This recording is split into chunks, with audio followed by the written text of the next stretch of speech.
Hey, what's up, everybody? It's me, Croy. I'm here today to do another video, but this video is going to be a three-part series because there is so much information that comes along with what I'm going to be discussing today. And what this is regarding the patients who faint. There's so much information that goes with this, and I'm going to try my best to go through it with a fine-tooth comb to give you guys the best information that I can. And this is from my experience, okay? This is from the research I've done on the job, when I was unsure how to handle this situation, on how to go about things. So, this is the information from me that I'm giving to you. All right. Again, it's going to be a three-part series, and this is going to be part one. And what I'm going to be discussing in part one is first, professionalism and overreacting, two, communication, and three, safety. When you work as a phlebotomist, okay, you are going to face many, many different challenges, many adversities, and they're going to come from all walks of life, all cultures and ethnic backgrounds, all of that, okay? You're going to face these challenges. And one of the most biggest challenges that can be the most frightening, make you the most nervous, make you the most scared, cause you to not know what decisions to make, could be the patients who faint. And this is a common occurrence, especially, depending on the facility you're working at. If you're working in a facility where you service pediatrics to geriatrics, there's a much higher percentage that you're going to deal with patients who faint. So, the first thing that we're going to talk about regarding this is professionalism and overreacting. Now, what is professionalism? Professionalism would be, conducting yourself in a manner which is approved by company regulations and policies and procedures. Conducting yourself in a manner in which, the parent or legal guardian approved of. Knowing your responsibilities and your duties as a phlebotomist. These, it's a good definition of professionalism.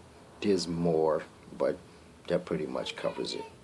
Now, when a patient faints, professionalism comes into play immediately, because you don't want to seem like you don't know what's going on. Okay? Patient faints, automatically the parent wants to know what's going on. Okay? So you remain professional. You remain professional at this point. It's a spur of the moment thing that happened, but you remain professional.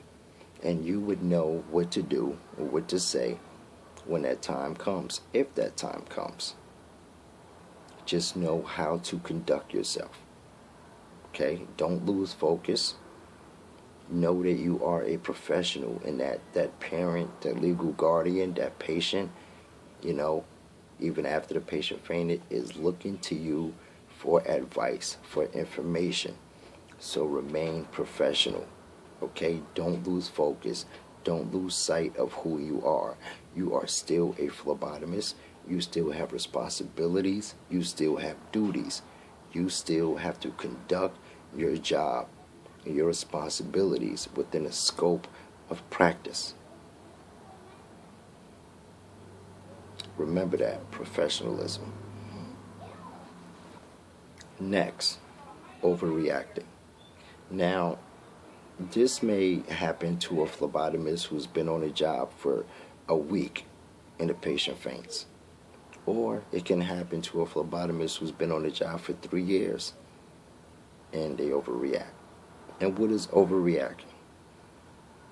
Patient faints and you lose it. Oh my God, what happened? Why did the patient faint? What do you want me to do? What do I do? Where do I go? You running through the halls, you bumping into patients. You forgetting common things. You forgetting to say something like, excuse me. You're forgetting to inform the patient of what's going on, etc. You never overreact when a patient faints. You remain calm. You remain calm. And remember your job duties. Remember who you are. And do not overreact. Okay? Take it easy. I know it's a spur of the moment situation. Again, and you may be a bit freaked out. But do not overreact. Stay calm. Okay? But at the same time, move in an accordingly fashion.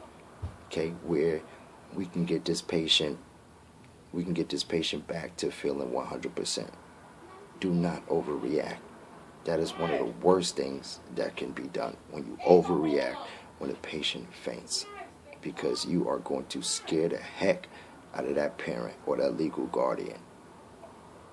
Especially what about they got the little 4-year-old sister and 4-year-old brother right there with them, and you yelling and screaming. Do you know how is that going to affect that child or those children? So keep all of this in mind. Next, communication. When a patient faints, communication is key. It is very key. All right? You communicate with the parent, the legal guardian. I'm pretty much talking in terms of, let's say it's a 14-year-old boy who fainted. So their parent is there, legal guardian. Communicate. You keep them informed. You let them know what has happened, why it's happened.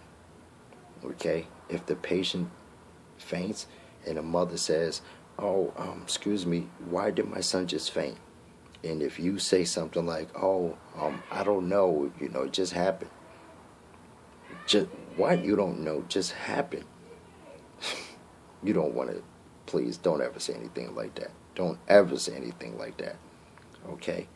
To prevent that, look up why patients faint. Especially why they faint, when having a phlebotomy procedure done. So you have the correct answers to give to the patient. Okay? Answers within the scope of your practice. All right? Communicate with your coworkers. Again, this is spur of the moment, so things are moving a bit fast. But again, remain professional. Do not overreact and communicate. Okay, Julie, what would you like me to do? Do you need another ice pack? Okay, ma'am or son, are you guys driving? Do you need me to call a taxi? Communicate with the patient. This is very, very important. Do not leave the patient in the dark. Now, if you have a situation where one of your coworkers has overreacted, okay, communication is going to come in a key. You know why? Because in a waiting room, now you have patients who are like this. Their eyes and ears are wide open. Now they start to realize that someone is fainting. So they might come to you. This is a patient who comes here all the time. And this patient knows that someone's fainted, right? But they're trying to get information out of you. You got a good relationship with the patient. Or they say, Jessica, yeah, what happened? What happened to that patient? Oh, yeah, that patient fainted, this, that. Whoa, do not do that. Do not do that. Okay? You got HIPAA violations. You got all kind of rules and regulations and company policies and procedures at risk. Do not share that information with a patient, with anyone under any circumstances. Do not. Okay? Do not. Do not. If a patient says, what happened? Did someone faint in there? You can say something like, I'm unsure. I'm really not sure what happened, but, we're working as fast as we can to make sure, that you get service very fast. Change the subject. Get off the subject. Do not give them any information regarding a patient who fainted. Last but not least, safety. When you work as a phlebotomist, your safety is first and foremost, because the company knows, OSHA knows, CLIA knows what's at risk, what you can be exposed to. Okay, so if a patient faints and they have that needle in their arm still, and their arm is moving or whatever, look at your safety. Look at the safety of your coworkers. Be aware of your surroundings. Okay? Don't immediately just disregard your surroundings and go and grab the needle. Because guess what? You take that butterfly needle out, and before you cap it, it can be your coworker right there, and your coworker gets stuck.